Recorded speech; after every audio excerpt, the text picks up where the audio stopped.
కూటమి ప్రభుత్వం సూపర్ 6 హామీల అమల్లో భాగంగా అన్నదాత సుఖీభావ పథకాన్ని ఆగస్టు 2న అమలు చేయాలని నిర్ణయించింది.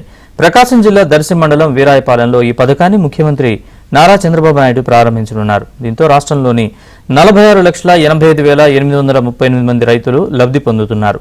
మొదటి విడతలో భాగంగా ఏపీ ప్రభుత్వం వాటాగా 5,000 చొప్పున మొత్తం 2,342 కోట్ల నిధులను రైతుల ఖాతాల్లో ప్రభుత్వం నేరుగా జమ చేయనుంది.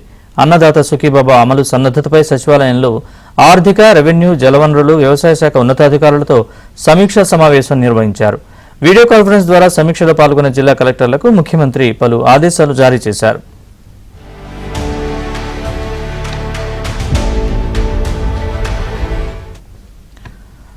ఆగస్టు 2న అన్నదాత సుఖీభావ పథకం అమలు కార్యక్రమం పండుగ వాతావరణంలో జరగాలని సీఎం అన్నారు. గ్రామ సచివాలయం నుంచి పంచాయతీలు, మండల కేంద్రాలు, నియోజకవర్గ కేంద్రాల స్థాయిలో ఈ కార్యక్రమం నిర్వహించాలన్నారు. ఆగస్టు 2న ఒక్కో రైతుకు మొత్తం 7,000 రూపాయలు జమ అవుతాయన్నారు. ఒక్కో రైతు కుటుంబానికి కేంద్రం సాయంతో కలిపి 20,000 చొప్పున అందిస్తామన్నారు. ఏడాదికి కేంద్రం ఇచ్చే 6,000తో పాటు ఏపీ ప్రభుత్వం మరో 14,000 రూపాయలు ఇవ్వనుందన్నారు. మొదటి, రెండో విడత 5,000 చొప్పున, అలాగే మూడో విడత 4,000 రాష్ట్ర ప్రభుత్వం అందించనుందన్నారు. కేంద్రం మొదటి విడతగా 2,000 చొప్పున 831 కోట్లు రైతులకు సాయం చేయనుంది.